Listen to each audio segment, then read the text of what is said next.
이 복사열 치료를 하게 되면 첫 번째 한 날부터 잠이 잘 오게 돼 있어요. 몸이 릴렉스가 되면서 깊은 잠이 오게 되고, 또 하나는 식욕이 증가하게 됩니다. 근데 이 식욕을 억제하려고 하지 마시고 양껏 드시기를 제가 권유를 해요. 그리고 배를 대시되 배를 대면서 가만히 있는 것보다는 가장 효과 좋은 게 복부예요.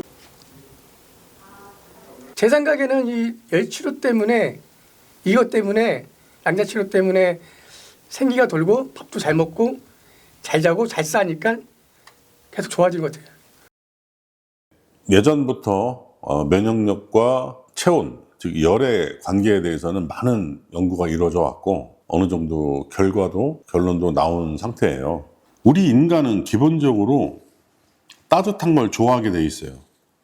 왜? 내 생명의 근원이기 때문에. 또 하나는 이 밝은 걸 좋아하게 돼 있어요. 사람도 식물의 그런 속성이 조금 있습니다. 따라서 사람은 반드시 햇볕을 쬐야 돼요. 그래서 열치료 받을 때 오늘처럼 이렇게 햇빛이 좋고 할 때는 나가서 1시간 정도 산책을 하고 항상 밝은 곳에서 생활을 하거나 운동하기를 꼭 권유드립니다. 보통 우리가 36.5도를 정상 체온으로 잡는데 2도 정도만 내려가도 거의 사망에 이르는 그 위험한 상태로 보고 있고요. 3도 정도만 올라가면 우리 몸의 면역력이 한 3배, 4배 높아진다고 많은 주로 일본 쪽에서 연구 논문이나 결과들이 나와 있었습니다. 중요한 건 뭐냐면 과연 체온이라는 것이 구체적으로 뭘 뜻하느냐.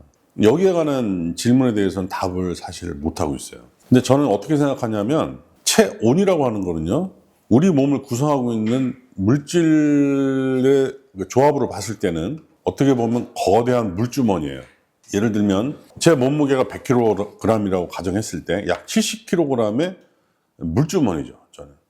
그럼 체온을 높인다고 한다는 것은 결국에는 70%를 차지하고 있는 그 물의 온도를 높이는 것과 동일하지 않겠느냐. 체액의 열을 높이려면 첫 번째 방해되는 장벽이, 방해 요소가 뭐냐면 피부예요. 피부하고 이 근육들, 지방들. 예를 들어서 복부 체온을 높여야 된다고 했을 때 여기에 방어막이 일단 가려져 있는 거예요. 피부를 뚫고 들어가고 지방층, 근육층을 뚫고 들어가서 그 안에서 열을 일으켜야 되는데 대다수의 그 열이 그 파장대가 잘 맞질 않아요. 피부에서 다 튕겨 나온단 말이죠. 즉 피부만 데피고 피부만 화상을 입히고 그 안은 영향을 미치지 못해요. 그럼 어떤 열이 피부나 근육 장벽을 뚫고 들어갈 수 있느냐? 연구를 해보니 그 복사열이에요.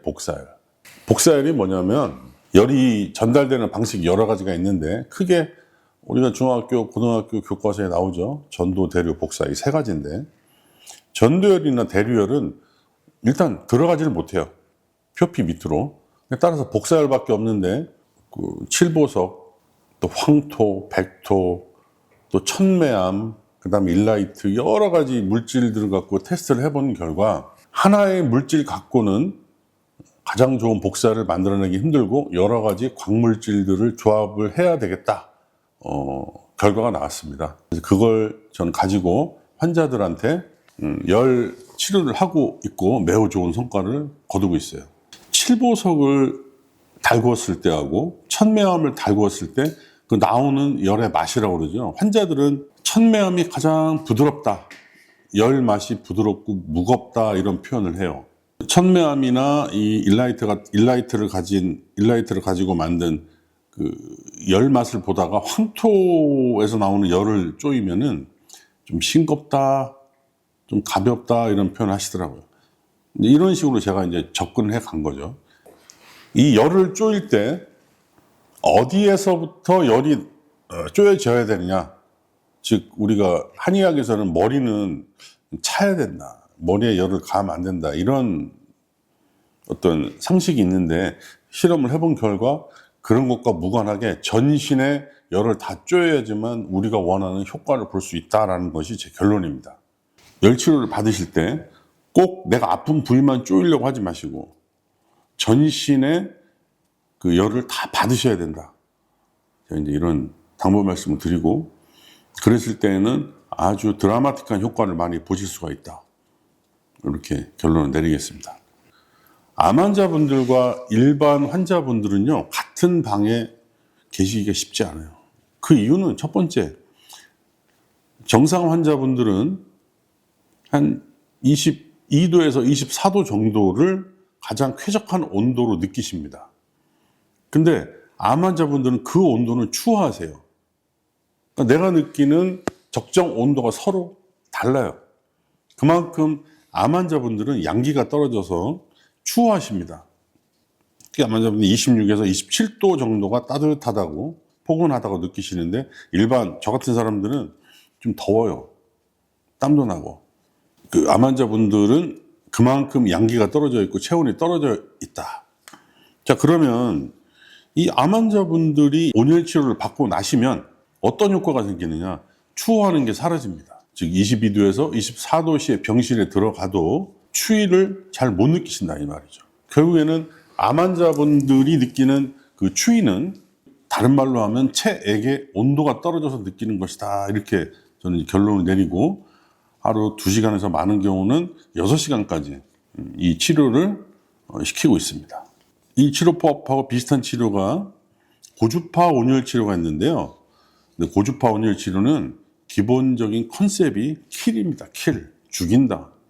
암세포를 고주파 전기 자극을 통해서 터트려 죽인다.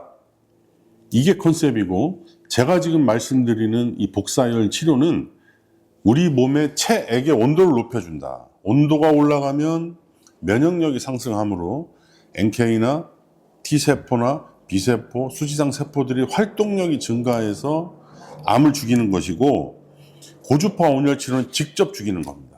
그리고 고주파 온열 치료는 아주 요 정도 되는, 지름이 한 10cm에서 20cm 정도 되는 요 단자를 통해서 국부적인 치료를 목적으로 하는 것이고, 전신에 있는 면역력을 올리는 데는 적합하지가 않습니다. 이제 복사열 치료를 하게 되면요, 일단 체중이 늘어납니다. 많은 분들이 땀을 많이 빼니 체중이 빠지지 않겠느냐? 아닙니다. 역으로 근육량이 증가하고 체액의 퍼센테이지가 올라가면서 체중이 반드시 증가하게 돼 있어요. 암 환자한테 가장 중요한 게 체중이라고 그랬죠. 이 체중 증가에 아주 좋은 효과를 볼 수 있다. 몸에 있는 나쁜 노폐물들, 중금속이라든지 케미칼들이 같이 배출되는 효과도 노릴 수 있습니다. 그래서 복사열 치료를 하실 때 제가 천일염이라든지 여러 가지 좋은 소금들, 용융 소금이나 이런 부분들을 갖고 계시면 같이 티스푼으로 1스푼 정도, 그리고 물을 아주 들어갈 수 있는 최대한 많이 드시라고 제가 권유를 하고 있습니다. 이 복사열 치료를 하게 되면 첫 번째, 한 날부터 잠이 잘 오게 돼 있어요. 몸이 릴렉스가 되면서 깊은 잠이 오게 되고, 또 하나는 식욕이 증가하게 됩니다. 근데 이 식욕을 억제하려고 하지 마시고 양껏 드시기를 제가 권유를 해요. 자, 그래서 이제 저희 병원에서 하는 치료법들이 다 좀 특이한 방법들을 많이 쓰는데, 이런 것들은 서로가 서로에게 영향을 주고 있다. 상당히 만족스러워 하세요. 첫 번째가 암 환자분들이 이제 무기력증에 빠지기 쉽거든요.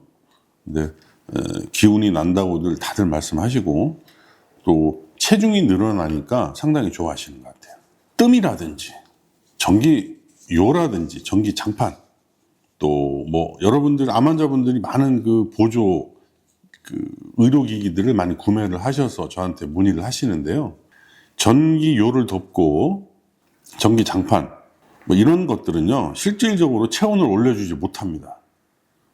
일시적으로 나한테 따뜻함만을 줄 뿐이고 궁극적으로는 그닥 도움이 안 된다. 이걸 말씀드리고 싶고요. 그래서 저희 병원에서는요, 고주파 온열 치료하고 복사열 치료를요, 항상 병행하도록 권유하고 있습니다. 또 하나는 한약재 중에서, 또 음식물 중에서 체온을 높이는데 상당하게 기여할 수 있는 것들이 많아요. 그런 것들을 전부 다 병행해서 우리가 체온을 높이는데 집중을 해서 모든 것을 양한방을 통합해서 결합을 해서 시행을 하고 있습니다.